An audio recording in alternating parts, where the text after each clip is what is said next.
maybe if we can, finish this, this episode for tonight by talking about some of the near-death experiences that you encountered in your research. Can you please explain to us, for all of those who don't know, what are near-death experiences? Are they possible to be verified by medicine? Uh, are there any scholars who are dealing with this, so it's not just rumors? And what is your conclusion when it comes to this topic that you've been dealing with? Yeah, so I will say off the bat, I've not looked into them as much as I have with miracles. I do have a few cases in the book, but those usually have healing to do with them. But I do, from what I have read, and there's a whole journal that publishes, peer-reviewed journal, University of Virginia, Journal of Near-Death Studies, that people publish on this. And there's a lot of back and forth in literature, but you'll have cases where people have no noticeable heartbeat and brain activity, and they claim to see things. And so some people say it's a hallucination or so forth. And the question is, well, can you be hallucinating if you don't have any brain, at least measurable brain activity? And so there's debates as to whether people simply see things, because the best argument against is that there's a lot of inconsistency. So if you're a Hindu, your near-death experiences usually involve Hindu gods. If you're a Christian, it usually involves Mary or Jesus, right? So some people say that a lot of it is culturally relative, and I think that's partially true. And so in many cases, I would doubt if someone just says, I just went to heaven and that was it. Like, I can't verify that or not. I did have a grandmother who, well, she actually did die of COVID a few years ago. But prior to that, about 20 years before that, when I was an infant, I think it was like about 2000 or so, she was dying of another condition. I don't remember what it was off the top of my head. But she had a near-death experience, and she thought she saw her dead family members, and she remembers the tall, beautiful green grass running through, and everyone was so happy. And she really believed that she had seen a glimpse of heaven. She always talked about how she wanted to get to the whole thing again. And I'm not in a position to say whether she had some kind of medicine-induced hallucination from that or whether that was really heaven. I don't think there's anything verifiable or falsifiable about it.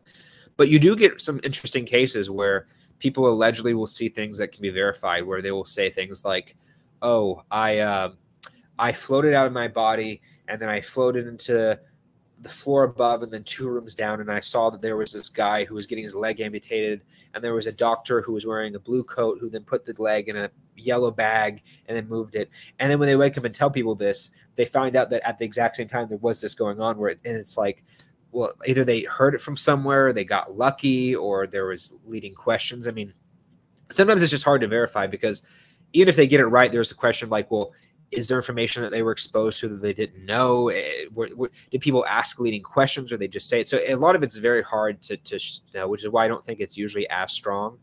But there are studies. I believe there was one study done where they had patients who had claimed to have near-death experiences, where a lot of times you'll have it where people will see them and they'll describe resuscitation, right? They'll describe, I was floating by my body and I was looking down and I saw the doctor and they were patting on my chest and doing all this stuff and then reviving me, right? And then they come back.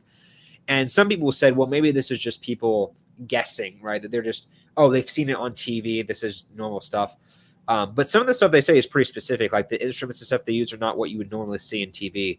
And so the study had it to where they had people who had these near-death experiences describe their resuscitation. And then they had people who had been resuscitated, their heart stopped, but they did not have an NDE that they remembered. And they just said, how do you think the resuscitation process did? Explain it to me. Like, if you could, to the best of your ability, how would you figure it went? And the people who had near-death experiences were far more accurate with the details than the people who were just guessing and just making it up, right? Who just were just presuming it. So I think there is something there in terms of people not just misremembering this, but there might be actually something there. But yeah, there are some really interesting cases like that. And there are a handful of cases where there's healing afterwards. One more thing I'll show you in the slide that I do have, because I had a near-death experience portion on this. Let me see if I can get to it. Near-death experiences. We'll skip that one we'll do that for the resurrection one. But there's a study published in the Journal of Near-Death Studies where they talk about a corroborated healing. And I have the title of it up there if anyone wants to look at it. But there was a patient who, he had, I think, a separate cancer that he was getting treated for. He was 60 years old. And his heart stopped, and they had to revive him, and he came back. And he was able to successfully describe his resuscitation and stuff like that. The doctor was impressed. And they also learned that while he was having his near-death experience, he saw himself in heaven. He thought he saw his dead dad. And he said he saw a man in white who was glowing, who he thought looked kind of like Jesus.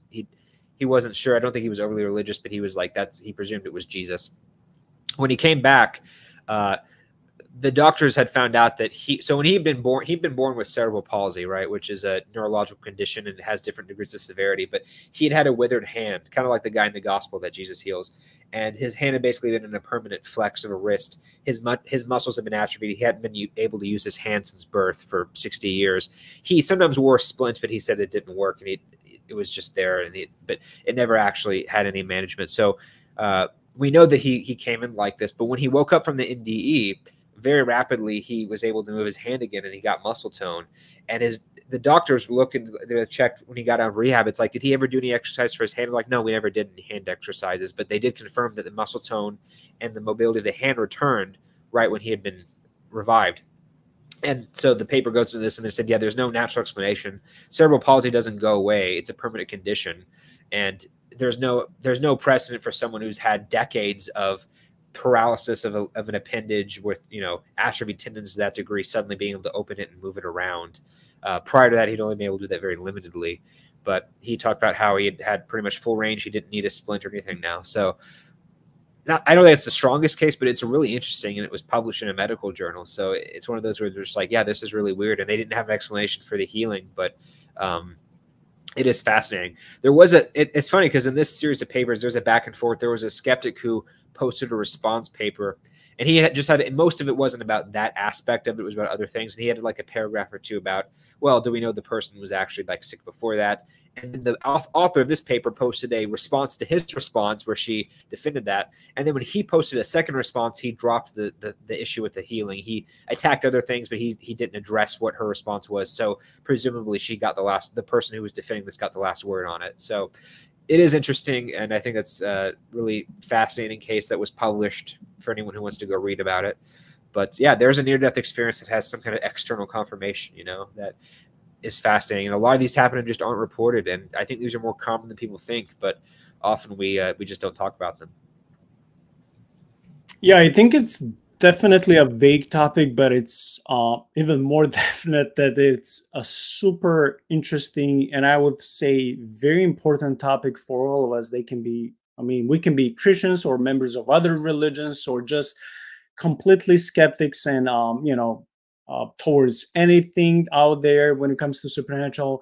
But when you hear stories after stories, testimony after testimony of people, and I've listened to a number of these on YouTube all these years, people say, hey, I was a patient in this hospital. These were my doctors. This was happening to me. I was having heart surgery, brain surgery. I don't know. I was in a coma. I felt like my spirit was hovering or even leaving the hospital. And then I saw the top of the hospital. I saw like an item, an object, maybe let's say, well, I don't want to just assume, but it can be anything that is so specific. There's one with a quarter. There's one with a quarter where a guy sees on top of this like 8-foot tall medical machine. He sees a quarter, and he says he knows the date on it. It was like 1975. And the doctor, he wakes up, he's like, oh, there's a quarter up there. And she's like, what? She goes up there, and it was dusty. It hadn't been touched in a while. It got the year right on it. So you have stuff like that where you'll have things like that where they see weird things that you wouldn't think to notice. Yeah. So when someone is able to give details like that, so they're not guessing, they're not, let's say, even though they're in coma, they're still somehow able to hear doctors or nurses talking about something. Let's say there was an important basketball game, so they heard the result even though they're sleeping. So somehow they heard. No, this is like an information that no one knew. It was beyond the knowledge or the abilities to know of the people who were present in that room. So the person levitated. The person left their body, maybe in a similar way, like John left, so he would see a certain revelation and being able to write it down. So this person's spirit left the body for a certain amount of time, came back and gave this information. And I'm always amazed at these stories because regardless of how much I can be skeptical, when you have information like this, I think it's undeniable that something supernatural happened. And I would just, because we won't dedicate as much time to the near-death experience as we dedicated to miracles and healings, I would encourage people to go and listen to different Christian well-known scholars like Dr. Habermas, who was numerous videos on YouTube. He was talking about this, including in one of the videos when he was guest on Capturing Christianity, just like you were a guest on Yeah. this channel. Then we have a famous.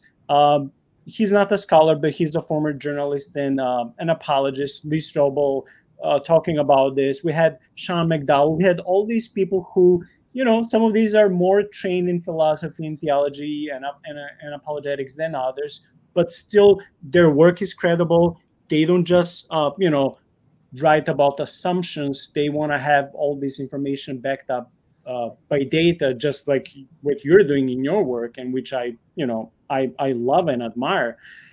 So I would just encourage people to go and check some of these names on YouTube and just check for those near death experience accounts. Now, these patients or these people who have went through near death experiences, they're not always Christians, but that's, I think, less important in this story. What's important for me is that all these, well, not all these people, I don't want to say all these people. Many people said, hey, I went into coma, I was in surgery, I had surgery, this happened to me, I saw nothing, I witnessed nothing. Because I'm not just watching YouTube videos, I'm also reading comments when it comes to important topics. So many people say, hey, I was there, I saw and heard nothing.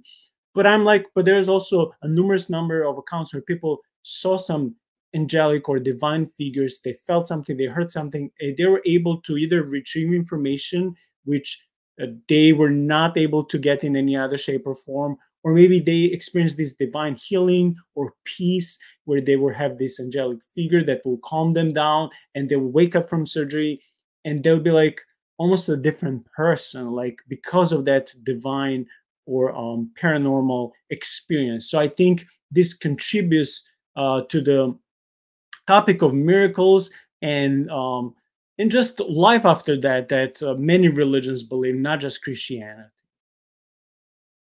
Yeah, and I'll just plug the best book on this topic is called, I have it back there and I forgot to grab it. It's called The Self Does Not Die, and it has every like major account you can think of that has corroboration, where they have page after page. I think they have close to 100 or so. I don't know, like a lot of accounts. They tell you the doctor's names. They tell you how verified, if it was a first-hand witness, second-hand, all that stuff. Really interesting. It's probably the most thorough book on near-death experiences to date. So I'd really recommend that for anyone who's interested in the topic.